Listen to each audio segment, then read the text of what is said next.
Le DCG, le diplôme de comptabilité gestion. Ce diplôme est le premier niveau de la filière expertise comptable. Il est un diplôme d'État de niveau 2 et délivre à son titulaire le niveau Bac+3, puisque le DCG est une licence. Le DCG est un diplôme à finalité professionnelle.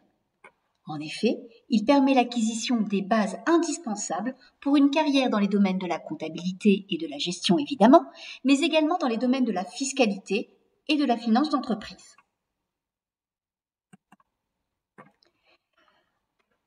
Ce diplôme permet l'insertion professionnelle de son titulaire à un niveau d'encadrement intermédiaire en entreprise, entreprise commerciale, entreprise industrielle, en cabinet d'expertise comptable, mais également en collectivité ou même dans des associations disposant d'un service comptable. Le DCG permet également la poursuite d'études, notamment vers le DSCG et le DEC. Le DEC est le diplôme de l'expertise comptable. Comment accéder à la formation en DCG? En règle générale, cette formation se déroule en 3 ans.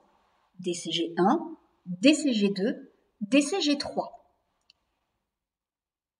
Les titulaires du baccalauréat peuvent accéder à la formation en DCG 1. Puis, ils passeront automatiquement en DCG 2. Alors, il faut savoir que à l'issue de chaque année de formation, c'est-à-dire à la fin du DCG 1, à la fin du DCG 2 et à la fin du DCG 3, les candidats passent des épreuves. De plus, le passage en DCG 2 et le passage en DCG 3 est systématique.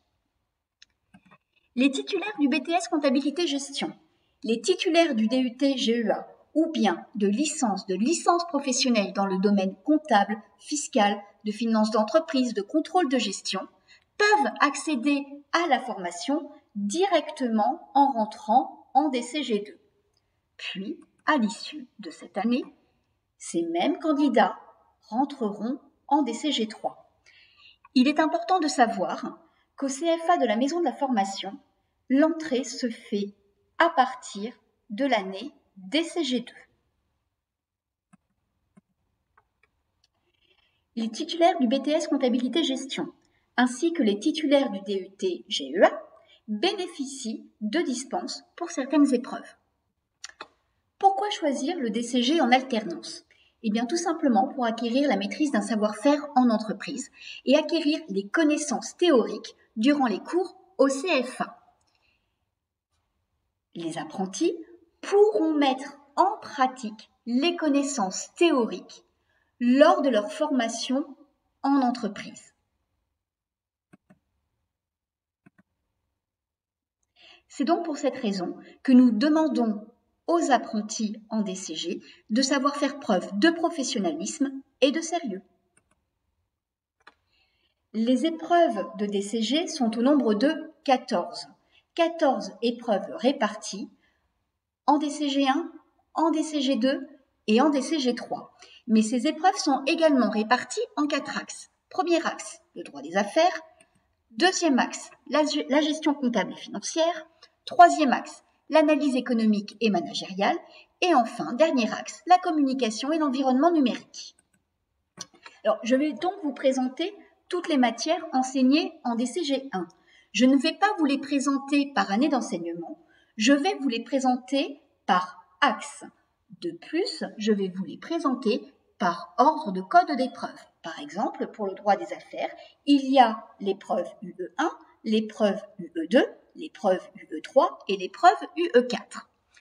Alors, concernant le droit des affaires, dans cet axe, nous trouvons comme matière enseignée les fondamentaux du droit enseignés en DCG 1, le droit des sociétés et des groupements d'affaires enseigné en DCG 2, le droit social enseigné en DCG 3 et le droit fiscal enseigné en DCG 2. L'axe 2 est la gestion comptable et financière, dans laquelle je trouve la finance d'entreprise, enseignée en DCG 2, la comptabilité, il s'agit des règles de base de la comptabilité, enseignées en DCG 1, la comptabilité approfondie, enseigné en DCG2, ainsi que le contrôle de gestion enseigné en DCG3. L'axe 3, l'analyse économique et managériale, pour lequel nous trouvons l'économie contemporaine enseignée en DCG1, ainsi que le management enseigné en DCG3. Et enfin, le dernier axe, qui est la communication et l'environnement numérique. Les matières enseignées sont les suivantes. Le système d'information de gestion en DCG1, l'anglais des affaires enseigné en DCG2 et en DCG3, la communication professionnelle enseignée en DCG2 et DCG3. L'épreuve est à l'issue de la 3e année. Il existe également une épreuve de langue vivante étrangère. Il s'agit d'une épreuve facultative. Alors, veuillez noter que cette matière, n'est pas enseignée au CFA de la Maison de la Formation.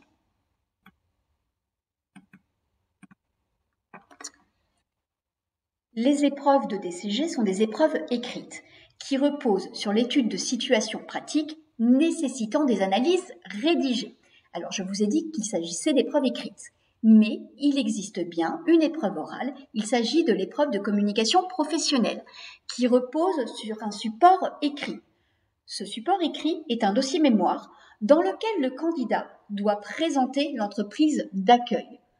Concernant les apprentis, bien évidemment, il s'agit de l'entreprise dans laquelle l'apprenti effectue son contrat d'apprentissage. Dans ce dossier mémoire, le candidat présente l'organisation de la structure d'accueil, ainsi que son architecture informatique. En deuxième partie de dossier, le candidat doit présenter un sujet, une problématique, exécutée ou observée dans la structure d'accueil, lui permettant de faire preuve de compréhension, de réflexion et d'analyse critique. Durant l'épreuve, le jury est amené à poser des questions relatives au programme de communication professionnelle. Concernant les notes obtenues durant les épreuves d'examen, il faut savoir que toutes les notes inférieures à 6 sont des notes éliminatoires. Un candidat, même s'il n'a qu'une note inférieure à 6, se trouvera éliminé du DCG. Il n'aura pas son DCG. Par conséquent, pour obtenir son DCG, il devra repasser la ou les épreuves pour lesquelles il a obtenu une note inférieure à 6 et éventuellement les épreuves pour lesquelles il a obtenu une note inférieure à 10. Si le candidat a obtenu des notes comprises entre 6 et 10, ce candidat devra repasser ses épreuves si la moyenne des notes d'épreuve est inférieure à 10. Pour les notes supérieures ou égales à 10, les notes sont conservées. L'obtention du DCG est possible si la moyenne des notes est supérieure ou égale à 10, sauf, bien entendu, s'il a des notes inférieures à 6. Je rappelle que dans ce cas, le candidat est éliminé. Pourquoi s'inscrire en DCG auprès du CFA de la Maison de la Formation à Poitiers? Premier point, le rythme d'alternance. Le rythme d'alternance proposé aux apprentis et aux entreprises d'accueil est de 15 jours en entreprise, 15 jours de cours au CFA. Une semaine de cours au CFA représente 35 heures de travail. Cela signifie 35 heures de cours par semaine. Ces 35 heures sont réparties de manière égalitaire du lundi au vendredi, c'est-à-dire 7 heures de cours par jour. Les cours en DCG sont donnés en petits groupes. Cela permet un meilleur suivi de l'équipe pédagogique. L'équipe pédagogique planifie dès la rentrée à la fin du mois d'août 4 semaines d'évaluation. Cette planification d'évaluation est présentée dès le début de l'année au DCG2 et au DCG3 pour que les groupes aient connaissance et pour qu'ils puissent se préparer correctement à ces évaluations. Les évaluations proposées sont des évaluations type examen afin d'accompagner et de préparer au mieux les apprentis pour les épreuves. L'équipe pédagogique propose également des séances d'auto-formation. Les séances d'auto-formation sont des cours de soutien que les formateurs donneront aux apprentis qui en expriment le besoin. Je vous ai donc présenté de manière très générale le DCG, mais aussi le DCG au sein de la maison de la formation.